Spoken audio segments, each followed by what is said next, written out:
Thanks for staying with us here on The Real Story. An audit accusing state police of possibly falsifying tens of thousands of traffic tickets to make it look like more white drivers were being pulled over than non-white ones has skyrocketed here in Connecticut. Now, both federal and state investigations are happening, and lawmakers meeting to get a grasp on the situation and talk possible policy solutions. Joining me now is State Senator Gary Winfield, Chief Deputy Majority Leader and co-chair of the Judiciary Committee. Senator Winfield, thanks so much for being here.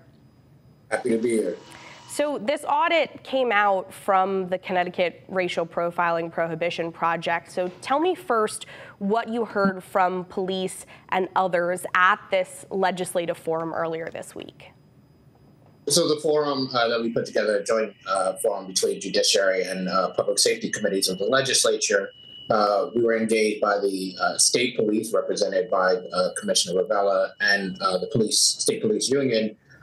We heard their explanation of sorts of why the data that is in the report is what it was. To my mind, there was a lot of conversation about whether or not that data actually suggests intent.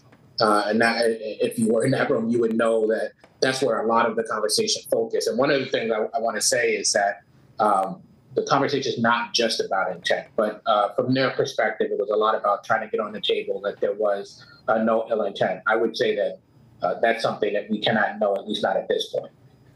Right. As you just said, intent, definitely a big topic of those conversations earlier this week. And we've been talking about how these nearly 26,000 tickets likely were falsified over the past decade. But, you know, as you said, intent. But there's also a racial component that was brought up here. And I know you and other lawmakers and advocates have found that concerning. Tell me how you think racial profiling plays a role in this. Well, the information of whether data is falsified is in what the individual who would have been stopped was in terms of their race. So there was an issue of over-reporting and under-reporting based on race. So that's the nub of the issue, racial profiling. I think that as the forum went on, there was conversation about why people might fudge these numbers. But at the hub of it for a lot of folks is we've been doing a lot of work in the state of Connecticut for the last decade on racial profiling. And here we are again with data that is not correct that relates to race. And it calls into question not only the data that we have, but the efforts we made. And, look, a lot of people look at the police accountability work that we've done and are hopeful that it has meaning. And this calls all of that work, both on racial profiling and police accountability, into question.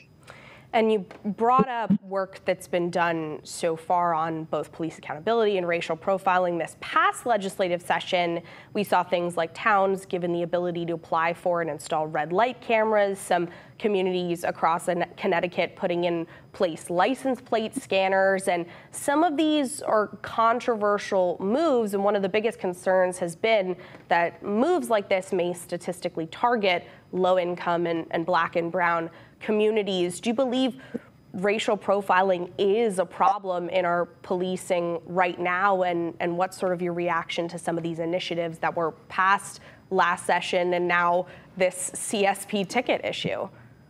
So from my perspective, I try to follow the data. I have personal experiences, but I try to follow the data as a legislator. It's why several years back I was involved in creating the legislation that brought us the group that uncovered this information.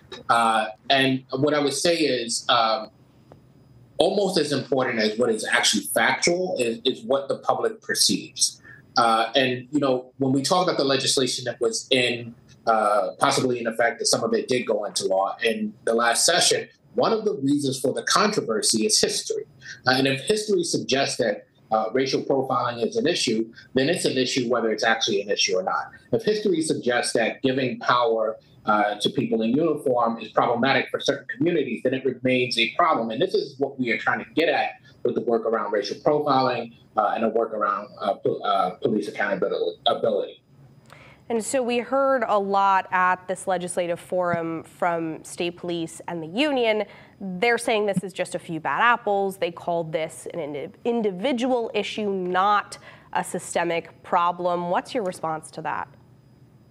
I think that's usually the response we get whenever any of these things happen. Look, listen, if you have 25,000 data points that are not correct, you have, depending on which number you look at, 70, 130 bad apples. That's not one or two bad apples. And I will remind folks that the audit that was done used a different methodology than the state police used 5 years ago in their own investigation. Had we used the state police method, we probably would have come up with a larger number. We were conservative in our approach because we didn't want the numbers called into question. So basically, out of 18 data points, you could get 12 data points wrong and still have a passing grade, if you will. When you look at that and you think about the number 25,000, you have to call into question if that number is even higher. So I would tend to disagree about this being one or two folks doing something wrong. It appears that there are significantly more, and maybe some of those individuals, if you're going to talk about individuals, might have some reasons why they don't actually fall in that count. But the number is too high for me to believe that it's not a larger problem than an individual problem. And so the governor, and along with many lawmakers, now say this independent investigation and next steps need to be more about finding out how this happened and fixing a possibly broken system rather than just necessarily figuring out who did it and punishing them. What are your thoughts on that about our response after this? I think it's all of them. I think we need to make sure that we do not have a systemic problem. And if we do, figure out what we need to do to root it out. I also think that if there are punishments, if there are crimes committed, that they should be punished. I think that, the public has a sense that when crimes are committed by members of the public, you have one set of punishments, and when crimes are committed by those in uniform, you have a different set. We can't afford to have that. So punishment should be meted out appropriately based on what actually happened. And we saw that brought up, it seemed like potentially the only thing that everyone agreed on at the forum this week was that those who, if they're found out to have falsified these tickets intentionally, should be punished, should be disciplined, should not be allowed to work in law enforcement again. But you were talking about that the same rules that apply to citizens apply to those who work in law enforcement as well. I know a couple lawmakers were questioning state police and the union about that. How did you feel about state police's response to sort of that line of questioning about consequences? Well, I was one of those legislators. What I would say to that is this.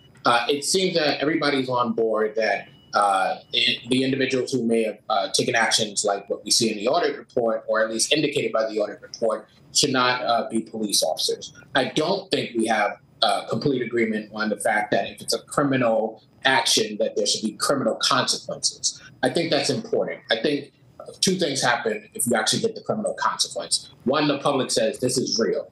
The other thing is that if there is an issue culturally or systemically, if you have a criminal punishment for a criminal action, what's going to tend to happen is it's not going to be something that one would tend to want to take part in and or repeat. And so for those reasons, as many of the other legislators, I was pushing to get a clear answer. And I'm not sure we walked away with complete agreement, but it's good at least to know that they don't believe they should be police officers. Right. And you mentioned before about perception from the public, this situation. Obviously, splintering trust in police and law enforcement right now. What do you think needs to be done to possibly start repairing or rebuilding this relationship between state police and our communities? I think it's a matter of time and recognizing that with all of the power that we give a person who wears the uniform comes not only responsibility, but as I said, in the form of accountability. And when people see that there's accountability for their actions, they begin to look at this system and say, perhaps this system can actually function the way that it should. I told a story about my son, who's 5 years old now, but dressed up as a police officer. And he has visions, and who knows, he's 5, he might change his vision, but he has visions currently of wanting to be a police officer. I want to have a day where I look at that and I say, it's respectable in the way that we talk about it. because I think it's a respectable and honorable profession, but it's not the way that we talk about it, and I think it should be. And last thing here quickly before we wrap, I think, as you even mentioned, some maybe leaving this week's forum with possibly more questions than answers, but we've heard talk about federal investigations, the governor launching an independent assessment. In your opinion, what happens next on both a state and now possibly national level with this? So I can't really speak to what's going to happen with the federal investigation. Of course, that's true. What I can say is that from the perspective of the Judiciary Committee, and I believe the Public Safety Committee, because we've had some conversation, this is the first of what probably will be at least several forums. There will certainly be some conversation directly with the state police, and there'll be an assessment of whether or not there are things that happened here dealt with in law. Those things are to come, but the public should rest assured that that forum that we had was not the beginning, middle, and end of this situation at the legislature. And I'm sure we'll be watching this unfold, and we'll be there to cover it and take a look at it all. Well, thank you so much, Senator Winfield, as always, for joining us here. For having me. Well, that does it for us here on The Real Story. If you want to watch these segments again, you can head to fox61.com or download the free Fox 61 app and watch The Real Story every Sunday at 10 a.m. right here on Fox 61 or streaming on Fox 61 Plus. Have a great rest of your morning.